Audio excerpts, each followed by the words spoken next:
Hello, welcome to this video, and in this video we're gonna see the basic tutorial on how to use Xero accounting software.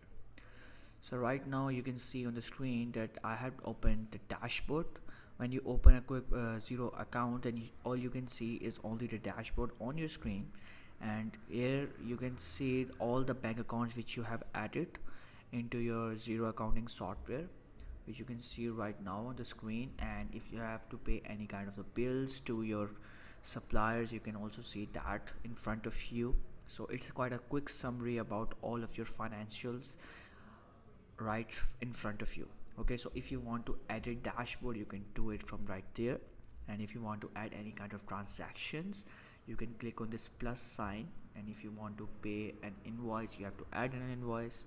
If you want to receive a money or you want to spend a money, you can do that from here. And if you want to see any kind of accounting reports like a statement of profit and loss or statement of financial position, which is balance sheet in this case, you can click here and you can see that from right over here.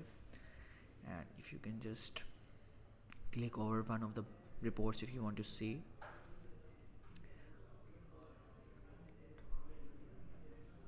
So you have to select the date on which you want to see that report, and let's say if I want to say that end of this year or the last year, the last quarter, you can click on update and you can see the numbers in front of you, and you can know that how your business is performing on a certain date.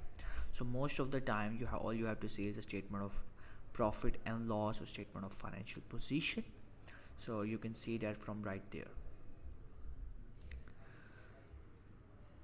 Also, most of the time when you are doing the bank reconciliation for the business, said 95% of the transaction you have to record is based on two things.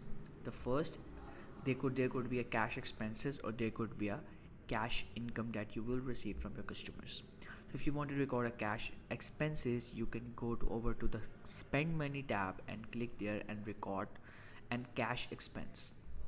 And if you want to pay, if you want to receive a money from from your customer, you can click on the receive money and record in the bank account, or you have received a cash in form of cash, any kind of payment. So you can go over there, the receive money, and you can record that there.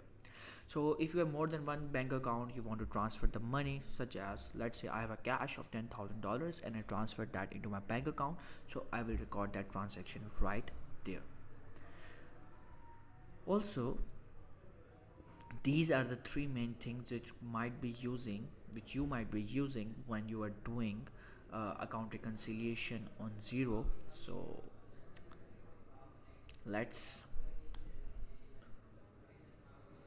see how you can do it. So first of all, you have to select a bank account on which you have to record. So here I have a certain bank accounts, so which I have for this business.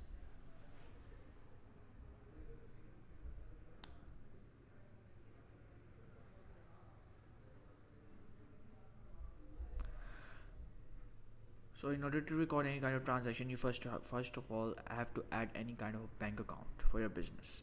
So you only have to add the bank name, your account name and account type, and you can go to click next, and then the bank account has been added for this business. So that's it for this video, the quick tutorial. So if you need any kind of help regarding QuickBooks, accounting, bookkeeping, financial modeling, you can head over to the description to this video and you can send me a message over, or you can book a call for a free consultation for yourself. See you.